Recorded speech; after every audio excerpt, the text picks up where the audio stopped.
अस्सलाम वालेकुम first year students. Exercise 13.2 की कंटिन्यूशन में सेकंड लेक्चर है।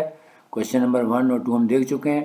लेट्स स्टार्ट, सीधे स्लाइड पे चलते हैं। क्वेश्चन नंबर 4 और 5 देखते हैं। क्वेश्चन नंबर 4 ये रहा आपके सामने। 2 tan inverse 2/3 is equal to sine inverse 12/13। अब देखें, पहले लेक्चर में मैंने बताया था कि फार्मूलाज के मदद से हम उसको करते हैं जब दोनों tan में होते हैं, दोनों sin में होते हैं। तो जब भी इस तरह ना हो, जहाँ पे फार्मूला ना लग रहा हो, तो वहाँ पे हम एक नई टेक्निक यूज़ करेंगे, आसान टेक्निक। अब यहाँ पे 2 है तो हमेशा याद रखें, जब हम इसको उठा के इधर ला सकते हैं, इसको ले जाकर उधर, हमेशा हमने वहाँ पे शिफ्ट करना है जहाँ पे 2 लिखा हुआ है, क्योंकि जब मैं साइन इनवर्स को इधर लेके आऊँगा तो ये sin 2 थीटा हो जाएगा। ठीक है, यानी sin 2 थीटा का फार्मूला इसको कन्वर्ट करेंगे कैसे। इस साइन को उठा के पहले मैं इधर ले आता हूँ, तो ये हो जाएगा sin 2 टाइम्स tan इनवर्स 2/3, ये देखें, इज इक्वल टू 12/13। अब ये देखें, इसको जो इन्वर्स वाला है इसको हम लेट कर लेते हैं। Let tan inverse 2/3 is equal to theta, so tan theta is equal to 2/3। अब यहाँ पे हम इसको यहाँ पे देखें, साइन और ये 2 हो जाएगा और ये थीटा बन गया, तो ये हमारे पास बन गया sin 2 theta is equal to 12/13। यानी क्या किया हमने कि इस साइन इनवर्स को उठा के दे लिया है, फिर ये sin 2 times tan inverse into 2/3 हो गया, इसको हमने थीटा लेट कर लिया, तो ये हमारे पास बन गया sin 2 theta is equal to 12/13। अब यहाँ से हम क्या कर सकते हैं कि डिफरेंट आइडेंटिटीज़ यूज़ करके भी साइन और कॉस की वैल्यूज निकाल सकते हैं, लेकिन हम पाइथागोरस थ्योरम से भी कर सकते हैं। तो यहाँ पे मैं पाइथागोरस थ्योरम से करवा रहा हूँ, और आगे क्वेश्चन होंगे उसमें मैं आपको आइडेंटिटीज़ की मदद से करना सिखाऊंगा, ताकि आपको दोनों मेथड आने चाहिए। सबसे पहले यहाँ पे देखें, tan थीटा की वैल्यू हमारे पास आई 2/3। ये एक राइट एंगल ट्राइंगल है, तो राइट एंगल ट्राइंगल में आपको पता है कि tan थीटा का फार्मूला होता है y/x, यानी परपेंडिकुलर ओवर बेस। तो ये हमारी परपेंडिकुलर है, ये हमारी बेस है। इसका मतलब है ये 2 जो हमारा परपेंडिकुलर है और 3 जो हमारी ये बेस है। तो y की वैल्यू 2 है यहाँ पे और x की वैल्यू है 3। अब मैं यहाँ पे पाइथागोरस थ्योरम को यूज़ करते हुए r यानी हाइपोटेन्यूज की वैल्यू निकाल लेता हूँ। तो देखें, using Pythagoras theorem, since tan theta is equal to 2/3 यानी y/x। अब यहाँ पे देखें, पाइथागोरस थ्योरम का क्या फार्मूला होता है कि r is equal to x square plus y square, यानी जो हाइपोटेन्यूज का स्क्वायर है वो परपेंडिकुलर और बेस के स्क्वायर के सम के इक्वल होता है। तो दोनों साइड पे स्क्वायर रूट ले लेंगे, ताकि यहाँ से हमारे पास हाइपोटेन्यूज की वैल्यू यानी r इज इक्वल टू 13 आ गया। अब हम इसकी मदद से x, y और r तीनों की वैल्यूज़ आ गई हैं। अब हम रिक्वायर्ड ट्रिग्नोमेट्रिक रेशियोज़ की वैल्यूज़ निकाल लेते हैं, क्योंकि देखें sin 2 थीटा का फार्मूला था 2 sin थीटा cos थीटा। अब हमें sin थीटा की वैल्यू और cos थीटा की वैल्यू निकालनी है इसी एंगल्स की मदद से या इन्हीं वैल्यूज़ की मदद से। तो अब मैं निकाल लेता हूँ, tan थीटा की वैल्यू दी हुई है, तो sin थीटा का फार्मूला होता है y/r। यहाँ से मैं sin थीटा की वैल्यू निकाल लूँगा, sin theta is equal to y/r। तो y की वैल्यू हमारे पास गिवन है 2 है और r हमने निकाल लिया √13। अब इसी तरह मैं cos थीटा की वैल्यू निकाल लेता हूँ, x/r यानी 3/√3। अब ये इक्वेशन नंबर 1 हमने बनाई है, 2 sin theta cos theta is equal to 12/13। इसमें वैल्यूज पुट कर देते हैं ताकि दोनों साइड इक्वल आ जाएँ। तो sin 2 theta is equal to 2 sin theta cos theta is equal to 12/13। अब जो मैंने sin थीटा की वैल्यू और tan थीटा cos थीटा की वैल्यूज निकाली वो यहाँ पुट कर देते हैं। सो 2 फार्मूले का आ गया, sin थीटा की वैल्यू है 2/√13 डॉट cos थीटा की वैल्यू है 3/√13। अब देखें, 2 2 4, 4 3 12, 12/13 आ जाएगा, क्योंकि √13 को √13 से मल्टीप्लाई करेंगे तो √13 का स्क्वायर यानी 13 आ जाएगा। So left hand side is equal to right hand side.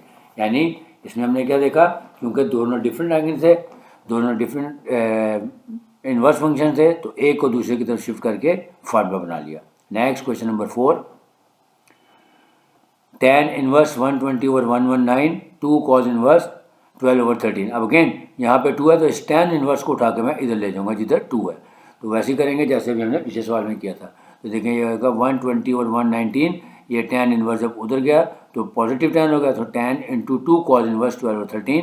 अब यहाँ से देखें, इसको मैं लेट कर लूँगा थीटा, तो ये क्या बन जाएगा, tan 2 cos inverse 12/13 is equal to 120/90, यानी मैंने इसको सीधा करके लिख लिया। अब मैं इसको जो इन्वर्स फंक्शन है इसको लेट कर लेता हूँ equal to theta. So theta is equal to cos inverse 12/13, so cos theta is equal to 12/13 आ जाएगा। अब अगेन ये जो हमारी इक्वेशन बन जाएगी tan 2 theta. So tan 2 theta का आगे हम फार्मूला अप्लाई कर देंगे, tan 2 theta is equal to 120/119। अब tan 2 थीटा का फार्मूला होता है हमारे पास 2 tan theta over 1 minus tan square theta. तो अब यहाँ पे देखिए लेफ्ट हैंड साइड है, ये राइट हैंड साइड है। अब लेफ्ट हैंड साइड को लेके हम राइट हैंड साइड के इक्वल प्रूव करने जा रहे हैं। तो सबसे पहले हमारे पास cos थीटा की वैल्यू आ गई, तो अब यहाँ पे मैं आइडेंटिटीज़ यूज़ करते हुए sin थीटा की वैल्यू निकालूंगा और फिर tan थीटा की वैल्यू निकाल लूँगा। तो आइडेंटिटी यूज़ कर लेते हैं, sin square theta is equal to cos square theta 1 minus cos square theta होता है, तो दोनों साइड का स्क्वायर रूट ले लेंगे। So sine theta is equal to 1 minus cos square theta आ जाएगा। अब जो कॉस थीटा की वैल्यू है यहाँ पुट कर दें, 1 माइनस 12 ओवर 13 का whole square which is equal to, अब 12 का स्क्वायर लेंगे तो आ जाएगा 144 और 13 का स्क्वायर लेंगे तो आ जाएगा 169। फिर 1 माइनस 144 और 169 इसका सिंप्लीफाई किया, आप कैलकुलेटर भी यूज़ कर सकते हैं। तो 25 ओवर 169 और इसका स्क्वायर लेंगे तो आ गया 5 ओवर 13। अब हमारे पास cos थीटा की वैल्यू भी आ गई और sin थीटा की वैल्यू भी आ गई। तो tan थीटा कैसे निकाल सकते हैं, sin theta over cos theta करके। So tan theta is equal to sin theta over cos theta होता है। तो sin थीटा की वैल्यू हमने निकाली हुई है 5 ओवर 13, फिर डिवाइडेड बाय cos थीटा की वैल्यू है हमारे पास 12 ओवर 13। अब यहाँ पे इसका रेसिप्रोकल ले लेंगे। सो 5 over 13 is equal two multiplied का साइन हो जाएगा और ये हो जाएगा 13 ओवर 12। फिर ये 13 से कैंसिल हो जाएगा तो आंसर आ जाएगा 5/12। अब tan थीटा की वैल्यू आ गई है 5/12। अब हम इस गिवन इक्वेशन नंबर 1 में इसको पुट कर देते हैं। So putting values in equation number 1, 2 tan theta over 1 minus tan square theta is equal to this. अब यहाँ पे वैल्यू पुट कर दें, देखें tan थीटा की वैल्यू निकाली 5/12, तो 2 इंटू 5/12, अगेन फ्रैक्शन के नीचे fractional as a sign of division use करें, इंटू 1 माइनस 5/12 का whole square is equal to 120 over 119। अब इसको हम कैलकुलेटर से सिम्प्लीफाई कर लेते हैं। ये हो गया 2 1 2, 2 6 12, 5/6 आ गया, डिवाइडेड बाय, अब 5/12 का स्क्वायर लिया तो 25 ओवर 144। अब 144 माइनस 25 करेंगे तो हमारे पास आ जाएगी वैल्यू 119 ओवर 144। अब इसका रेसिप्रोकल ले लें। सो 5/6 मल्टीप्लाइड बाय 144 ओवर 119। अब यहाँ इसके साथ कटिंग कर लें तो हमारे पास दोनों साइड पे आंसर आ जाएगा 120 ओवर 119 इज इक्वल टू 120, यानी लेफ्ट हैंड साइड और राइट हैंड साइड प्रूव हो गई। Next question number 5।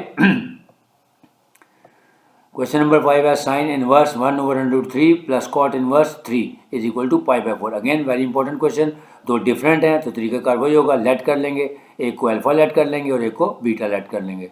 ठीक है, let sine inverse 1 over √5 is equal to alpha and cot inverse 3 is equal to beta. तो ये हमारे पास आ जाएगा अल्फा, ये आ जाएगा plus beta. So alpha plus beta is equal to π/4 आ गया। अब हमने देखें, अब हम यहाँ पे कोई भी फार्मूला लगा सकते हैं, by taking sine on both sides या by taking cos on both side. तो मैं इसको by taking sine on both sides करूँगा।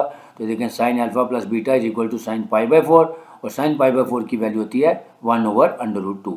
अब हम इसको सिंप्लीफाई कर लेते हैं। अब हमारे पास देखें साइन अल्फा की वैल्यू है, यहाँ से मैं कॉज अल्फा की वैल्यू निकाल लूँगा। देखें 1 माइनस साइन स्क्वायर अल्फा का स्क्वायर रूट लेके, तो जब मैं यहाँ पे वैल्यूज पुट कर दूँगा तो यहाँ से मेरे पास कॉज अल्फा की वैल्यू आ जाएगी, वो आ गई 2 ओवर √15। इसी तरह अब ये कॉट बीटा है, यहाँ से मैं कोसिकेंट की और कॉट की जो आइडेंटिटी वो यूज़ करूँगा। कोसिकेंट बीटा स्क्वायर होता है 1 प्लस कॉट स्क्वायर बीटा, तो उसका स्क्वायर रूट ले लेंगे ताकि यहाँ से कोसिकेंट बीटा की वैल्यू आ जाए।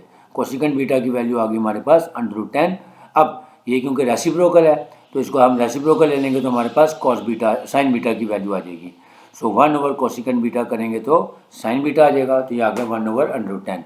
अब हम इस इक्वेशन नंबर 1 में अल्फा प्लस बीटा में वैल्यूज पुट कर देंगे। So sine alpha plus beta का फार्मूला ओपन करें यहाँ पे।